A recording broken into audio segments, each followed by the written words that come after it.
I'm Jane Copier, and you're listening to Happy in the Middle, a podcast for Christian women who want to make the second half of life the best half.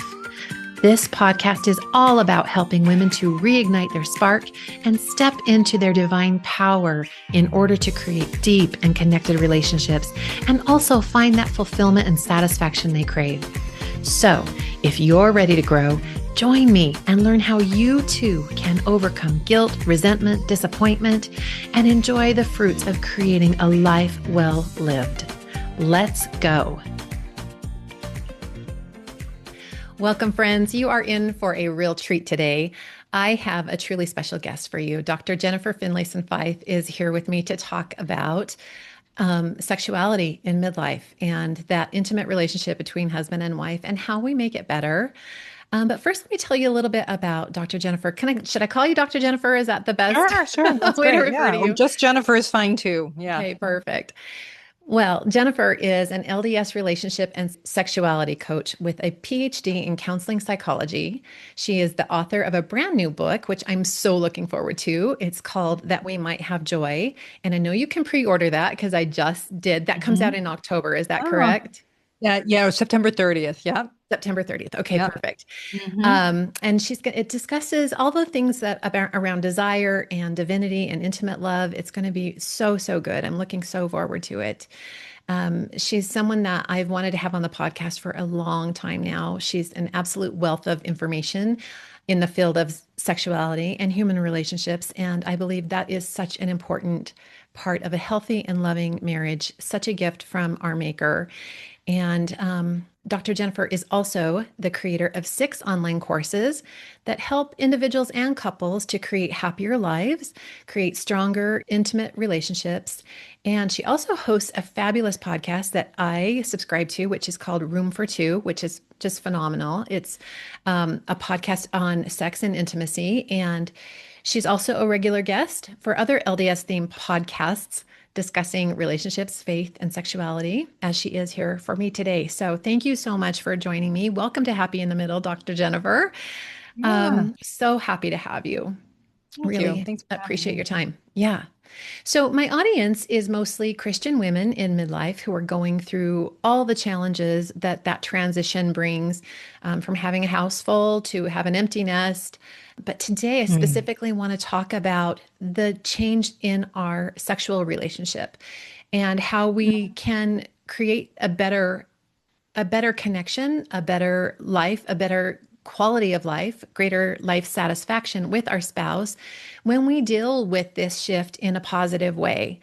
So Mhm. we have lots of differences happening, changes in our hormones, changes in desire. We're maybe Mm. feeling disconnected after giving all of our attention to other things, to kids and schedules and all the things, and letting everyone and everything else come first. And so perhaps we can start by just asking the question. I have a lot of clients that after many years of that neglect and maybe even avoidance, like they don't want to confront that part of their lives. And it's really easy to excuse away Mm. when you're so busy and tired with the kids Mm. and things. Yes. And they've grown apart, maybe emotionally, spiritually as well. Hmm. What is the first step? How do we go about reconnecting? I know this is a very scary proposition for a lot of people because maybe they haven't been intimate in months or even years, but they're saying, I Yeah. would actually like to incorporate this. I want to pressure myself a little bit more to be more honest about who I am and what I want. And I maybe denied Yes. myself sexual pleasure for lots of Yes. reasons, probably a lot of Yes. resentment too. But what's that Yes. first step? How do we re-engage? Well, there's maybe even a lot, even just to that idea, but I think that there are some gifts that come with this transition because, as you say, a lot of times when, as women, we are in the thick of parenting, when we are pre-menopausal, like when we are in that normal reproductive stage, we actually produce more estrogen and so on. And it tends to make us a little more accommodating, a little more attuned to what everyone wants from us, because that's good for parenting. It's good for children to have that skill. But a lot of times women feel like they've given away too much of themselves. They are being taken for granted. They have related to sex sometimes as something you do for a spouse or just to kind of manage his feelings or needs or whatever. And so when you get to that transition, when kids have left the home, maybe you are perimenopausal or menopausal, there is the gift actually of less estrogen. And while that can have some effects on us reproductively or like how comfortable sex can be and so on, what it can also do, it's both like an awakening more into ourselves that many women experience. And so women often feel more able in some ways to stand up for their desires, to speak more honestly and openly about what they want, to kind of confront their marriage and their lives and their choices at a different level. And this can be hard, it can be disorienting, it can really bring up questions about the marriage itself. Am I happy here? Who are we? Are we a couple? We've been co-parents. Are we still an intimate pair? And that can all be challenging, but it also can be highly valuable. So that is, it's fertile ground to create something better, something stronger, something more mature. And so if you are a woman who is clear that you want to re-engage in a different way, you want to create something more mutual, something truer to yourself. Um, I mean, I would say that's the most important piece actually in this. Secondarily, it's how do you communicate to your spouse about it? Mhm. But it's getting clear that I want something also here, or I want something better in the marriage because it's bringing more self into the marriage, which actually makes it very possible for it to be happier for you, for Yeah. sex to be better for you. And there is something to get worked out with your spouse. There's more um, honest conversations that probably need to happen to cultivate a marriage around who you both are now in this stage of life. But I think the simple answer is to express that desire. I mean, to say, I want a better sexual and intimate relationship with you. I am facing the my life and the two of us, and I see ways that we've done very well. I see ways that we have neglected the marriage, and I'd like to focus on it again. I want something better with you. And it's a way of saying it that doesn't obligate you like let's have sex tonight even though it feels awkward or strange. And I don't think that's necessarily the right way to go about it. It could be for some. I mean, it could be I just wanted to come back at this again and see where we are. But it might just be saying, I want to sort of think about our sexual relationship, or I want to talk about it, or talk about what's worked well and what hasn't worked well, or what I wish were different. And just beginning not in a frame of critique or self-justification, but more bringing what you do know about what you want, bringing what you do know about what you don't want, to start a conversation about, I'd like to find my way back Yeah. to us. Because I, probably your spouse feels the same way. And yeah. they're going to have a different perspective, but they probably would take some relief in hearing you name that. Yeah. I find that it takes so much courage to Yeah. actually be the one to raise your hand and say, you know what, I'm Yes. happy with this marriage, but I don't want another marriage. I just want this marriage to be better. I want this marriage to be Yes. different. And Yes. it is actually what happened with me in my own marriage. And it was a difficult thing. And it does take some courage to be the one to initiate that conversation to say, Yes. you know, this is not working for me anymore. I would like a Yeah. change. And I Yes. love that in midlife, that opportunity where we are not so focused on everybody else does give us that huge opportunity to Yes. say, what do I really want? Who do I Yes. want to be in the relationship? Yes. Yes. So many of my clients have grown up in very conservative cultures. Sex Yes. was saved for marriage, right? And because of that, yes, there was this pressure always to sort of take care of the man's needs because he's not going outside of the marriage for sexual intimacy. And Hmm. that sort of meaning, even if we don't like the meaning, is one we hold on to, even well after a time when it's, I mean, number one, it's not true, but we don't know that. And then it seems like we build this resentment and we kind of blame the man for this Hmm. framing, for this meaning. So, Yeah. how do we shift in our own brains and take Yes. accountability for the buy-in of that framing? Yeah. Yeah. Yeah. Well, I do talk about this a little bit in the book, which is, I tell a lot of stories and teach the principles through stories. But, one of the characters, I talk about the fact that she took a certain amount of comfort in the idea. Like, even though she did not, it kind of killed all desire to say, never say no to your husband. There was also a kind of implicit distance in it. If I'm just being the long suffering one, if I'm just doing what I need to do, like I do with my children, right? Mhm. There's a certain kind of inflation of ourselves without having to actually show up and bring more of our full selves to an intimate encounter, or to really let our spouse know that they matter to us, or invest in creating something with them. That just takes a lot more exposure. Like you said, Jane, like it's kind of hard to go in and say, I want something better, because it's exposed. It's like Mhm. it's not just a resentful accommodation of them. You're actually saying, I miss you, or I miss us. I want something different, without any guarantee of reciprocation or knowing what they're going to say in return. So we tend to move into our relationships in a self-protective way, and we just do it instinctively, but then we reap what we sow. We end up inviting caution on their side as well. And so, yeah, a lot of times we find it easier to relate to sex as a job to do, as something that's about men, not about ourselves, also because we may have anxiety about our own pleasure. We may feel uncomfortable with the fact of our eroticism or sexual interest. And so it's easy to just deny that or put it to the side, because we're not clear that it's a good thing or that it's a part of ourselves we can really accept. And so we often do collude in that meaning.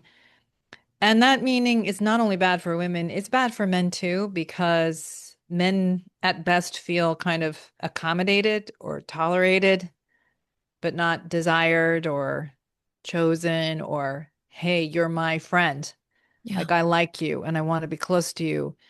So, and then I'll just say one more thing. I think it's also, as soon as, you when women marry men, it's ripe for conflict because, and sexual conflict even, because men and women relate to sex in different and valid ways.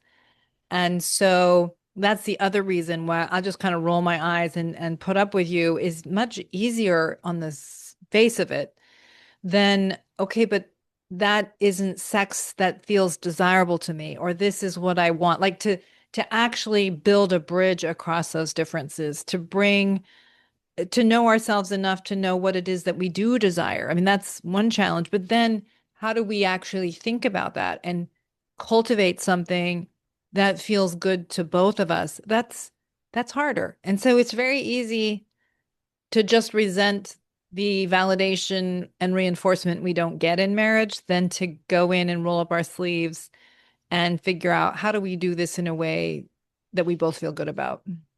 Yeah, and that's the work, right? To pressure ourselves to actually become who we are born to be. I mean, you mention often that women are built for sexual capacity, that we are built for Yes. pleasure.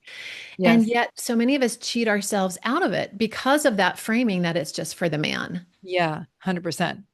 Yeah, if you had to say who has more sexual capacity, men or women, I would say women. Yeah. Women, but women are pickier. And the other thing is that men, because of testosterone, tend to feel desire more spontaneously. They're just going through their day and they're like, sex. I'd really like to have sex. Okay. Women, it's more like a computer screen. It goes into sleep mode pretty easily. And that's not because women aren't sexual, but they're taking care of kids. They're in a different mode. They're not getting, sex isn't imposing itself onto their mind in the same way. Um, and that's okay. That doesn't mean women have less sexual capacity. They're just not, they don't have testosterone that's forcing the idea like men often have. Mhm. And so, But women can find a path to their eroticism and their sexual feelings, especially when they feel like this is a good place to bring myself, especially when they feel like it's okay for me to have sexual pleasure. It's okay for me to think sexual thoughts. It's okay for me to enjoy going to this space with my spouse, that it's a form of grown up play. Mhm. But that's often to know ourselves and to cultivate a relationship with ourselves in a way that we often learn as women not to do, or we feel afraid to do. And so, but that's not about not having sexual capacity. Women absolutely have sexual capacity, and women care more about the quality of the sexual relationship. Men maybe more about the quantity. Both are legitimate. Yeah. Hmm. Yeah, and there's Hmm. resentment on both sides. I mean, because I can see how a man, when he knows he's being accommodated, yeah, he's settling for this less than ideal relationship just because of that need per se, Hmm. And so, how does a woman explain to her spouse these differences without feeling that they're in that one down position where I'm less than because I don't think about the sex the same way that you Yeah. do? Yeah, yeah, yeah. Or one up. You're Or, yes, constantly yeah, thinking you're about it, to you loser. base. Yeah. Yeah. Yeah, exactly. Yeah. Well, I think because first of all, when we fall in love, we tend to be drawn to difference, right? And so, you know, that's just kind of normal for a marriage, is that you're going to have differences that are fundamental to the conversations, right? Introverts tend to marry extroverts, and organized people tend to marry more spontaneous people. And then you're like, what is the matter with you? And so if we can just first of all say, like, of course there's differences. I'm a woman, I married a man, or vice versa. So like I don't need to apologize for differences. We just have to think about how to make choices in the face of these differences. My husband didn't want to marry another man, right? I didn't want to marry another woman. Like, uh, it is the difference that drives the interest here. So don't resent it. And also don't make one less than the other. If we want an honest, intimate relationship, how do we build a bridge across these things? So I think it can help to say, this is how. Now we have to be careful that we aren't going up or down. So we can go into like, the way I want to have sex is the better way, or what I want is the more righteous way, or the right way.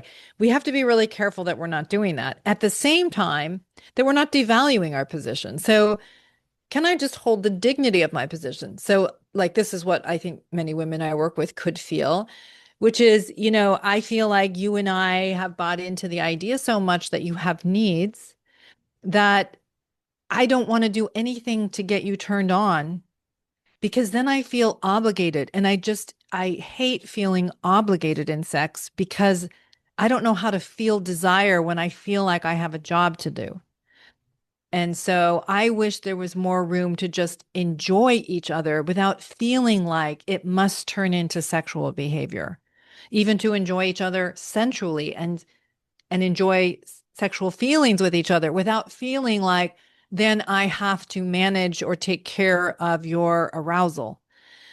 So that might be something a woman would express. Like, Mhm. now he might say, well, what am I supposed to do if I feel aroused? Like, I don't know what to do, because I don't want to masturbate, or whatever they may say, and saying, well, I mean, you have to take my Art of Desire course to know these things, but it's like, a response to that can be like, I'd like to be a couple that's more able to just handle sexual energy between us, like as a normal part of our marriage, without it always having to move to gratification of that energy.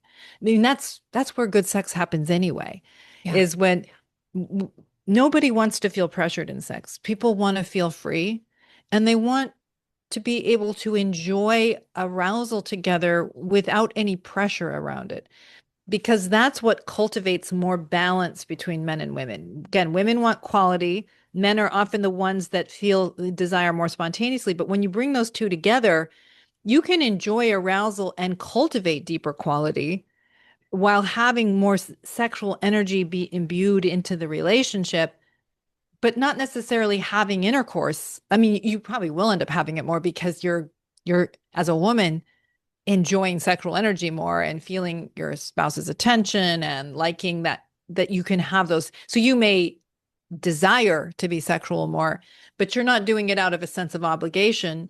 And also there's no sense of like, I have to or I should. I remember hearing an older woman say, my husband and I made love every night of our marriage. Sometimes we had sex.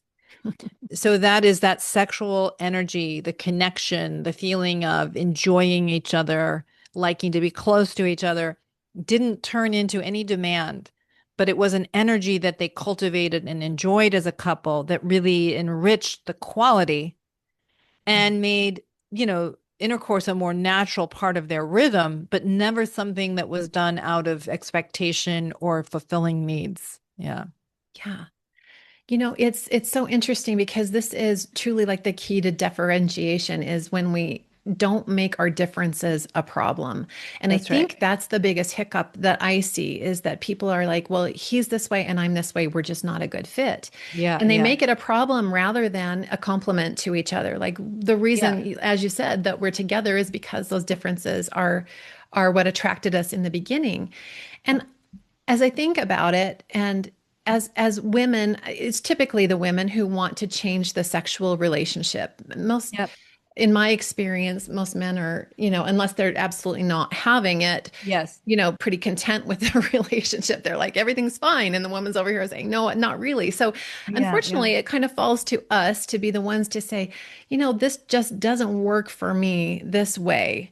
And Yep. it's not because I'm broken and it's not because you're whole, it's because we're different. Yep. And I think for women, the biggest work is to learn how to be able to tolerate the discomfort of our partner as they're wrapping their brain around that difference. Yeah. Yeah, exactly. That we want to kind of apologize for it or resent them for it, but not kind of like, so often the kindest thing we do in our relationships is bring more honesty. Now, I don't mean an honesty that's about attacking or hurting or justifying ourselves, but we're bringing an honesty that's actually allowing the relationship to get stronger, to get better, to be more genuinely peaceful between two people. And so it means tolerating your own discomfort of saying something that needs to be said, as well as tolerating the discomfort of the person listening that may feel implicated in the idea, may feel like, oh, maybe I haven't been as good of a lover as I thought. Maybe you haven't been as satisfied as I wanted to imagine. But I also think most men in that situation actually, like at least people that I've worked with will say, I'm really glad that she cares about the relationship enough to talk about it. I'm really glad that she said we need to deal with it because, sometimes I felt lonely or like maybe she didn't really care about our sexual relationship. So I was just kind of putting up with what it was. But wow, she actually cares about it being better and I'm here for it, right? So I think a lot of men maybe at first be like, wait a minute, I thought this was great. But then when they realize, no, she's actually wanting something better, something more alive, they often realize they have wanted it also. Yeah, 100%. And I think, I mean, that was my experience. And with my clients too, when I'll ask or recommend that they ask for their partner to just, can we just make it about me for a while? Can Yeah. we just help Yeah. me to figure out Sure. what I enjoy? Can Sure. we just, Yes. that's an exercise that most husbands are just all on board for because they do Yes. want their wives to be happy. They do want to Yeah. please them in that way. And women are often more the barrier there because they Yeah. have learned I should be service oriented. I should not be selfish. A lot of women have learned that. So I'm actually very uncomfortable, like just receiving or just taking the focus because I feel anxious or I need to like earn it or give something back. I don't want to feel obligated. So it can be a real act of courage to allow that kind of focus, but very, very good for both of you. Yeah. The other thing I sometimes tell women is don't try to give your husband pleasure, take pleasure in him. Mhm. Now, I mean, never do you want to do something that someone doesn't want you to do to them. Okay. That goes without saying. But too often we're thinking about trying to serve a need rather than enjoying their body, enjoying like taking something for ourselves. And in sex, there is a kind of greediness that's actually very positive. Like I give my spouse pleasure, like my body gives them joy, gives them pleasure. There's a kind of self-reinforcement in it that we like. And men like that too. And when we get into the muscle of caretaking, it works against the erotic. We should never be in that place of I need to take care of him because it is antithetical to women's eroticism. Oh, yeah. Women like to be the focus of their spouse's interest. They like to feel desirable and that they are the turn on. But when they engage with their spouse too, to feel like I don't have to give something to him, I can enjoy him, right? I don't have to take care of him. I can enjoy touching his body, being with him, take pleasure in him. I mean, it's just a better muscle for the erotic. Yeah, Hmm. because there's no, all of that Eros energy leaves when there's pressure to Yes. perform or pressure to create a result, right? And Yes, so exactly. all of that potential for connection and for enjoyment goes out the window when it comes Yes. under that servicing Yes, framework exactly. or production. And it's just so interesting too how that can be such a different way of thinking about it for women who have been culturally perhaps, taught to be demure and to Yes. be, I don't know, more modest or more Yeah. withholding, because Yeah. it's just difficult to help women to step into that, into their sexuality in a way that makes them feel very empowered and joyful, truly, Yes. right? There's so much, Yeah, right. This is yeah, so much the theme I take up in my book, which is that we've often internalized this idea that if you're really good or you're spiritual or you're righteous, you are denying, you're either selfish or selfless. You're denying pleasure. That's the measure of a person's virtuousness or goodness. And that's just simply not true. Like, of course, we don't want to be exploitative or take advantage of anybody ever, right? We don't want to ever use pleasure in a way to harm ourselves or another person or to get away from our lives. We don't want to betray ourselves for pleasure. But there is lots of ways to relate to pleasure in a way that strengthens our souls and strengthens the soul of our marriage. And so pleasure, we tend to think of that, oh, that's bad. No, pleasure can be very, very good for us. Pleasure can be a way of feeling more joy, more deeply connected to ourselves, to our spouse. And so when we learn, like, there's actually room for me here, there's room for my desires, there's room for my pleasure, there's room for me to feel taken care of by my spouse as a woman. Um, and that seems strangely to make us stronger, right? yeah. So by their fruits you shall know them. Like, what is it that it's producing in your life? That's a way of measuring its virtue and what effect it's having on your soul. And not only, and the opposite of that is too, how is that affecting your life? How are you feeling about yourself?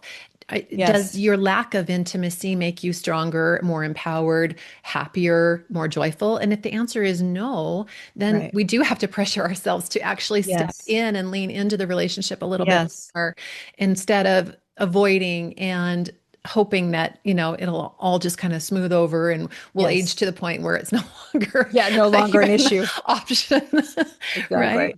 Yes. Yeah. So Yeah. when a couple comes to you, what do you think are the top predictors? Do you notice, and because I see this in my practice a little bit, that I can kind of tell who is going to be able to go the long distance, who, what are Hmm. the character traits or maybe those qualities that you're looking for that like if this couple can build this strength, then they're going to make it. Or Hmm. what are those predictors that help overcome these struggles? Well, certainly if you have people that really are clear that they want something better, and you have two people who are willing to look at themselves, you're golden. I mean, that is, if you are willing, if you're married to somebody who is willing to say, I think that's a fair point, I can see I've been doing that wrong, and you yourself are that kind of person, you can overcome anything. I mean, almost anything. So you can approach it and say, I need to be better at that. Or, yeah, let's try that. That might be hard for me, but I want to try that with you. Where I see people be less likely to build a bridge is when they feel tremendous amounts of resentment and hostility, and they feel justified in that hostility. Hmm. And that is, they use their spouse's limitations to justify their own. And so they spend most of the time telling a story of why they're a victim and why they don't owe anything. Those couples don't tend to do any better. And my work is usually to unjustify people. Like that is to help them see you're not just, yes, those things hurt. Yes, your spouse did that and that was not good. But who are you in this, right? How have you either participated in the marriage to be what it is, or how are you going to take deeper responsibility for your life? Even if in some cases it means leaving this marriage, but to help people get more deeply rooted into their own conscience, their own integrity, and their own agency to live in a way that they can back up internally. So so sometimes I have two people that have that and they do well. Sometimes I have only one person in the marriage, and that's much, much harder Hmm. because you can't really evolve the marriage. I mean, every just doing something stronger yourself will shape the marriage, of course, and sometimes will inspire the other person to step up. But for a marriage to really truly evolve, it does take two people ultimately who are willing to face themselves and give in a stronger, better way. Yeah. I often, when I work with couples, I don't always work with both people, and often it's just with the woman. And I found this in my own situation too, that even though my husband and I had become very defensive, like, Mhm.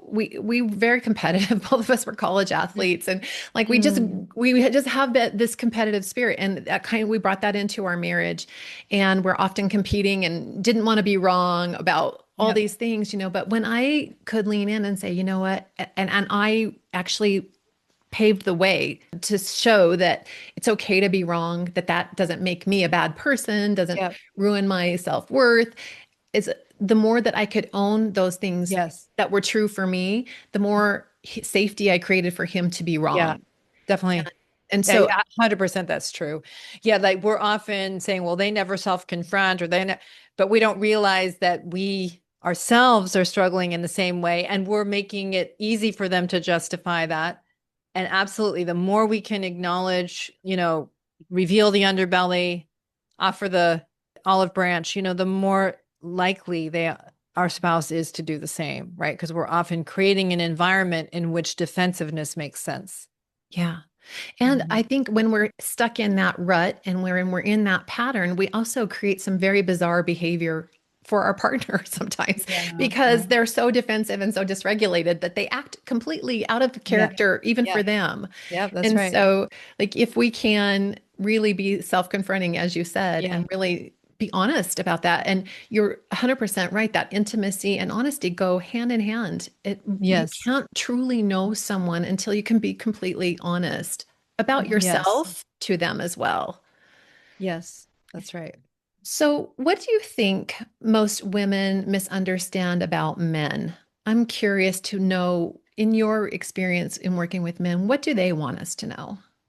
I think I think even men misunderstand this about men sometimes, which is I think that first of all, I think there's a cultural narrative that in some ways feels safer, which is that men are sexual machines, kind of, or that they don't bring a lot of heart or a lot of vulnerability. And I do think if you just took women as a group and men as a group, that women are a little more sensitive to the feelings of other people. They're a little more tuned into um so I guess what I'm saying is men can look a little bit obtuse or like they don't care. And it's easier for men to talk about wanting to have sex than it is for men to talk about feeling lonely or unloved or unaccepted.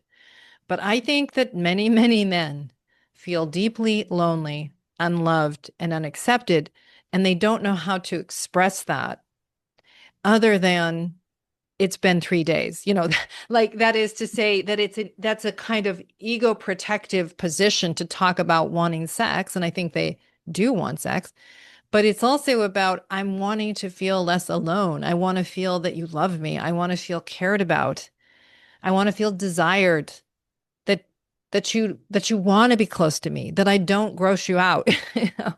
Yeah. And so I think that we can misunderstand men's hearts in that and easily reduce it to some kind of just plain hedonistic pleasure. Um, I also think men are misunderstood often for how much they will sacrifice for their wives and children to be well, and that they care very much about, I'm speaking as a in general way here, but that most men will make a lot of sacrifices, even for a woman's pleasure, right? So while many women have been mistreated at the hands of men, and that's something that is true, many, many more women have been partnered with men that really do want them to be happy, want them to be okay, want them to receive pleasure sexually, will make sacrifices even in the sexual realm for their well-being. And that this is a language that men often are more comfortable in, the language of the body, than women are. Like women are kind of socialized to be in a self-referential perfectionism and easily feel uncomfortable in their own bodies and feel that they're not beautiful enough or whatever.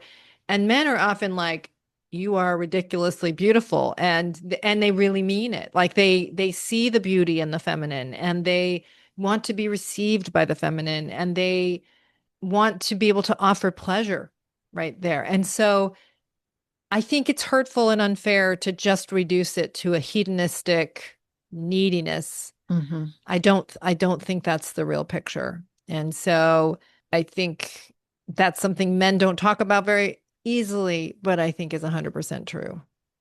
I could not agree with you more. I think it has been an unfair framing for men to put them in that box. And I think if you look at your own situation, to all my people out there, if you look at your own situation and you are honest about who your partner is, how does he serve you? How does he love you? How does, looking at all of that and recognizing too, yeah, that this is not a person who just wants me for my body. He does Mm, want connection. I think that's so important. You hit it on the head when you said there are mm. so many men who are lonely.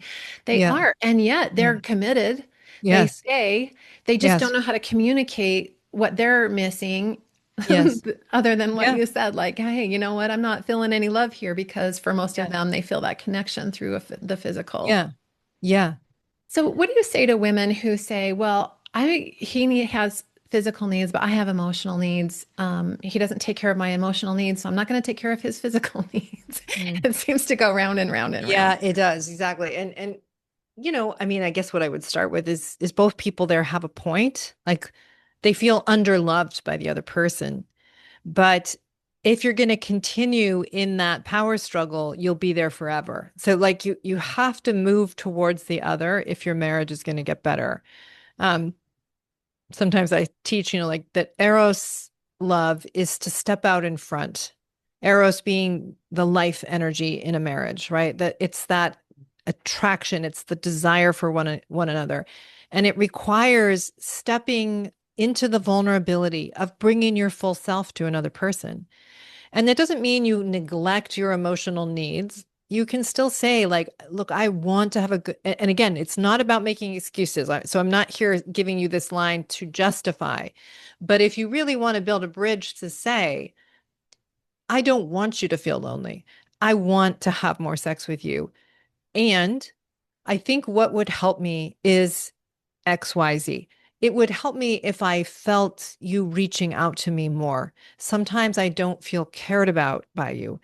And that's an important aphrodisiac for me, is to feel cared about. So I'm not trying to say I'm not going to have sex with you unless you text me 4 times a day.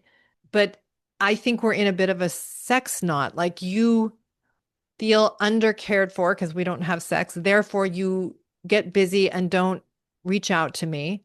I don't feel loved. Therefore, I don't want to have sex. And then we do this over and over. And I just would like for us to both try to kind of come towards one another more rather than resenting. that the other one isn't doing it the right way. I love that so much.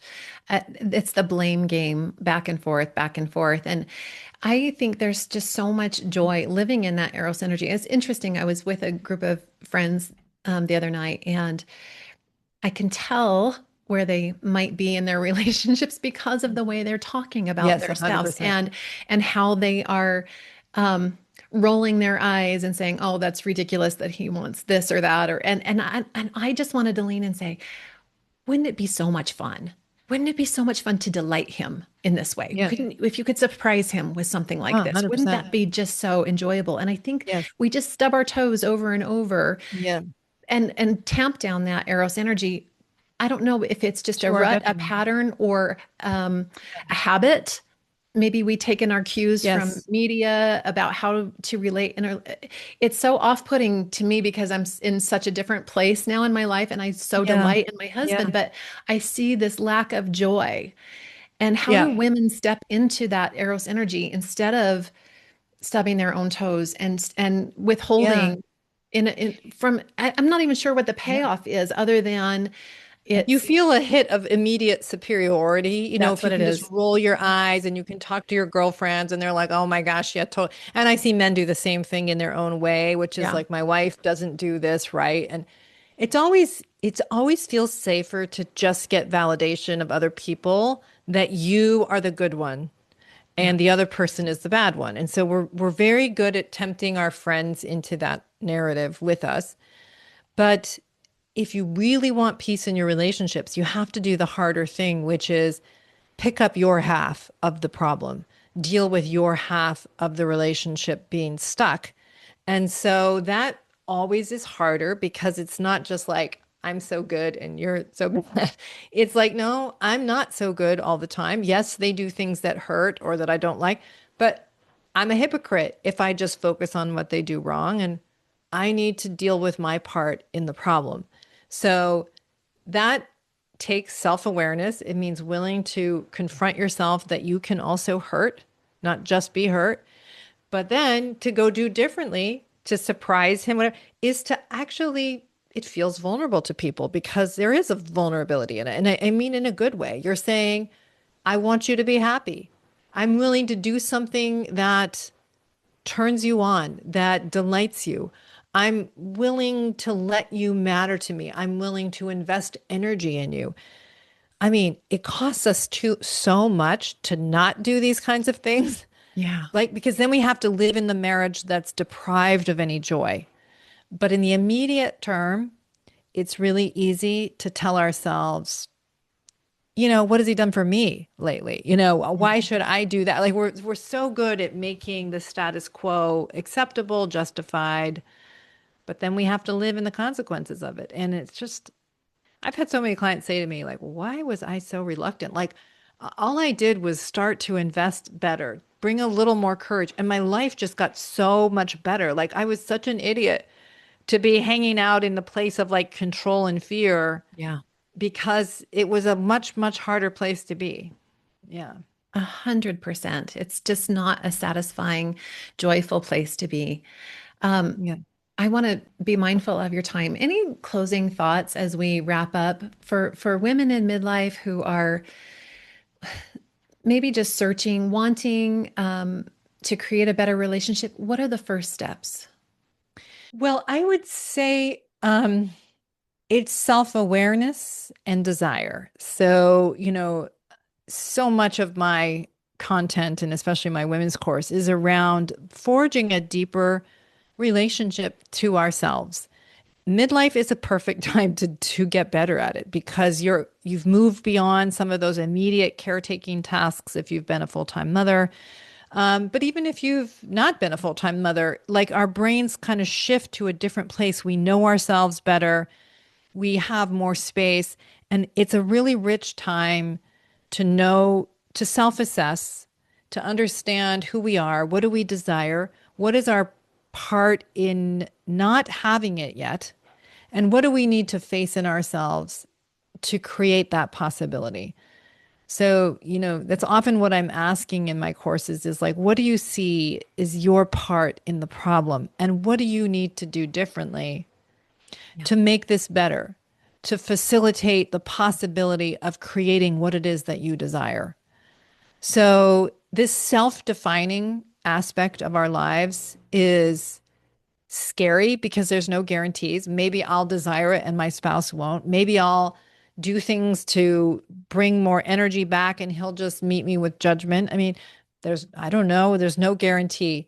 But to self-define is also to find our strength, to start to respect ourselves more, to not just be in reaction to everyone around us, and instead face who we are and bring something better to our marriages, to our lives, to our souls.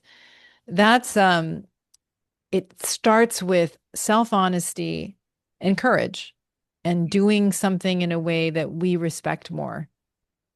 So good. And I think too, just not giving yourself the story that it's too late, right? Yeah, That we're definitely. too old to start. I mean, I've had women at their late 60s that I've coached who Yes, are 100%. working on these very same things and Yeah, turning things around even that late in life. yeah, So it's never too 100%. late to start if you're just willing and you have the desire.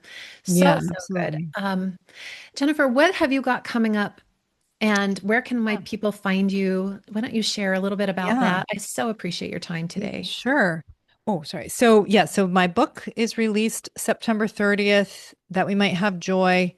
Um, and that you can pre-order it currently. I am in this fall, we have a men's retreat. So we have a women's retreat in a couple weeks. I don't know when this will be released, but that's in Oregon. So that's to help women cultivate a deeper relationship to themselves and to their sexuality. That's called The Art of Desire. I have Sex Worth Wanting, a couples retreat in St. George in November, a 3-day retreat where you can come with your spouse. And it's just an opportunity to look at, you can all, this is all, you don't have to speak up in the class if you don't want to, but you and your spouse are going through the content, looking at yourselves, having conversations back at your cottage, to understand what is it that where have we gotten stuck? And how do we each play a role in creating sex worth wanting, creating something that we both desire? So that's in November. I also have a men's retreat, The Art of Loving, in November as well. And then you should just join my mailing list if you're interested, because my mailing list has there are so many things going on this fall. I'm doing like You're a one busy day lady. events. I really, because of the book and everything, there's so many mini things as well. And so if you get on the mailing list, then at least you'll be the first to know. So yeah. Okay, I want to put in a plug for your Facebook group as well. Tell Yeah. us the name of your Facebook group. Well, Ask an LDS Marriage and Sexuality Therapist. It's a very cumbersome name. We can't change it. We sometimes want to change it, but after it got over 5,000 people, we couldn't change it. But anyway, so that's just a large group where people come in and ask questions, and then I teach there once a week. So we cull a lot of the questions that are coming in, and then I teach on a theme each month for free. Yeah, so there's that. And then you can also just listen to my free podcast, Conversations with Dr. Jennifer, if this interests you and you just want to understand my approach more. So that's all Yeah. free, but there's also other things on at my website that you can, courses and a podcast where I'm coaching couples and so on. Yeah. So good. You guys check her out. She's got a wealth of knowledge for you. If this is something that you struggle with, she's a fabulous resource. Thanks again for being with us today. Thank you. So appreciate it. Everyone have a wonderful day, and I'll be back with more next week. Bye for now. Hey, if you are ready to get unstuck and make your midlife amazing, be sure to hit that subscribe button so you don't miss an episode. And I want to invite you to join my Empty Nest Academy, where you will learn how to transform your mind, your relationships, and your life. Come free yourself of regret and disappointment and be so much happier. Listen, sis, we've got one shot at this big, beautiful life. Let's make it amazing. Go to janecopier.com, that's JaneCopier.com, and sign up today. And if you're not sure what's right for you, book a free consultation with me and we'll talk it over together. And we'll make sure to get you on the path that serves you the best. See you inside.